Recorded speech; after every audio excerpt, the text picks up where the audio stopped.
Ang Lakers ngayon malinaw na nakapokus na talaga sa duo ni Luka at Austin Reeves. Ayon sa report ngayon, mas pinipili ng Lakers na gawing core ang tandem ngayon ni Luka Reeves kaysa umikot pa ang buong plano nila dito kay LeBron bilang center ng long-term plan nila.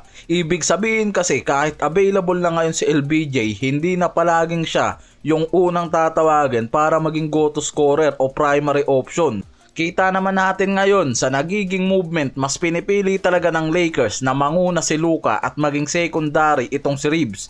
Pero kahit si LBJ naman alam yung bagay na yan, kaya malaki rin ang sinasabi niyang adjustment niya at maging fit siya sa sistema at rotation ngayon ng Lakers. May injury at load management si LBJ na diagnose na may sciatic nerve issue, kaya nga hindi siya nakapaglaro o nakapag-practice nung opening night. May sariling timeline na rin yan sa pagbabalik, hindi agad yan bumalik sa full capacity niya sa loob ng court dahil nagpapagaling nga yan. Naka-load management siya kasama ang planong limitahan ang minutes niya, lalo na sa back-to-back games na nangyari. Kontra nun sa Utah Jazz, mas ginamit lang yan ni Redick sa pagiging point guard at naging backup support kay Luka at Reeves sa backcourt. Dahil ngayon nakikitang mas gumagana nga kasi ng mas maayos ang tandem ni Luka at Reeves habang wala si LeBron. Ang Lakers nagkaroon nun ng magandang run, humakot pa ng panalo at nakitang kayang tumayo ang Lakers sa kanilang dalawa bilang primary offensive drivers. Dahil ito nga ngayon ang bagong dynamic ng Lakers. Sa pagbalik ni LBJ, malinaw na may malaking adjustment nga raw dahil may established na chemistry at style ang tandem ni Luka at Reeves. Kaya nga sinabi na si LBJ ngayon talaga ang mas kailangan nga raw mag-adjust. Hindi tulad doon na siya yung pinag-a-adjustan ng buong team niya. Ayon sa report, kahit bumalik si LBJ, may posibilidad na hindi agad siya bumalik bilang full-time starter. Bawas yung minutes niya para bigyan ng daan yung flow ng team na nabubuo habang wala pa siya nun. Aminado naman yan si LBJ at alam niya na hindi siya ang focus ng team ngayon. Sinabi rin ni Lolo Bron na kaya niyang mag-fit with anybody at naniniwala siyang makakahanap nga raw siya ng paraan para makasama ng maayos ang tandem ni Luka at Reeves. Pero kinikilala rin ng coaching staff at management na dahil sa edad at injury history, kailangan nga raw maging maingat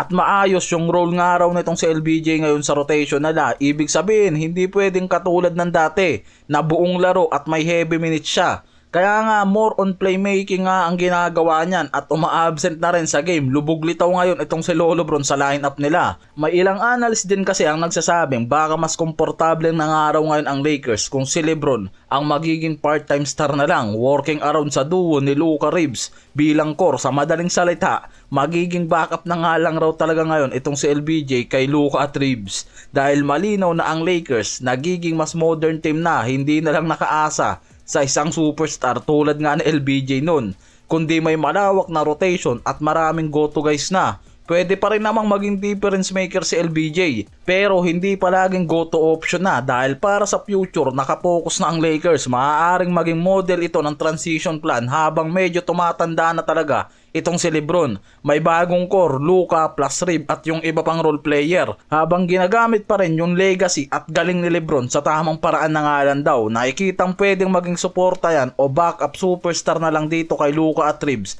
sa lineup nila, at nakikita yan na base sa commentaries, ang tandem kasi ni Luka at Reeves ngayon ang defining story na ng Lakers sa season na to dahil sa kung gaano kasolid ang kanilang scoring at chemistry. Para sa team strategy, habang may malalim na supporting cast, magsisilbi silang go-to guys ng Lakers sa maraming laro. Kadalasan, ang plays at shot umiikot sa kanila. At kita naman natin dyan na si LBJ para na lang magiging third option at suporta sa dalawang to, pero hindi pa rin naman siya inaalis syempre ng Lakers sa pagiging leader dyan. Si LBJ pa rin ang nakikitang vocal leader ngayon sa team nila. Madalas nahuhulog ang laro ng Lakers at nakukuha nila ang winning games dahil sa efficiency, offense, high scoring output at magandang ball movement na ginagawa nitong si Luka at Reeves ngayon. Yan ang nakikitang dahilan bakit pwede nga raw maging backup superstar na lang itong si Lolo Bron ngayon sa dalawang bagong core na to.